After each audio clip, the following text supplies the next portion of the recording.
Жаздың ыстық күндерінің басталысымен Степногорск қаласының су айдындарындағы шомылуға тілек білдіретіндер қатары күн өткен сайын артып келуде. Осы орайда адамдардың суда қаза болуының алдын алу мақсатында арнайы рейдтік шаралар қолға алынуда. Бұл тұрғыда ағымдағы жылы арнайы 5 рейдтік жұмыстар жүзеге асырылып, іс-шаралар барысында демалушылармен сұхбат жүргізген, арнайы бекітілген ережелер мен қауіпсіздік шаралары кеңінен түсіндірілген.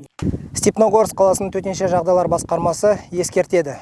Рұқсат етілмеген және жабдықталмаған жағажайларда шомылуға, мас күйінде шомылуға, қайықтардан, катерлерден және басқа да жүзу құралдарынан суға секіруге, көпірден, бөгеттерден, айлақтардан сүңгуге, жүзу үшін қауіпті құралдарды пайдалануға, олар тақтайлар, автокөлік шиналарының камералары және басқа да жүзуге арналмаған заттар, кішкентай балаларды қараусыз қалдыруға қатаң тыйым салынады. Суда тәртіптің қарапайым ережелерін сақтау және алкогольді сусындардан бас тарту сіздердің қауіпсіздігіңіздің кепілі. Жоғарыда айтылған ережелерді ұстанып, қауіпсіздік шараларына басты назар аудару қажеттігін ескеріп өткен Степногорск қалалық төтенше жағдайлар басқармасының мамандары шомылу маусымы басталғалы бері Ақмола облысы бойынша 10 адам қаза болса, олардың ішінде 3-еуі балалар екен алға тартуда.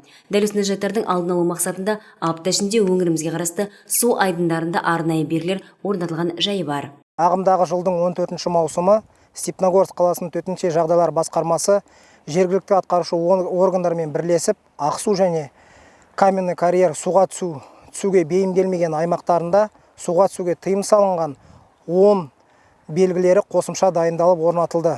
Бұл белгілер бейімделмеген жерлерде суға түсу кезінде қайғылы жағдайларға жол бермеу мақсатында орнатылып отыр. Осы орайда естеріңізге сала кетсек, төтенше жағдайлар орын алса, тез арада 112 немесе 101 нөмірлеріне хабарласқан жөн.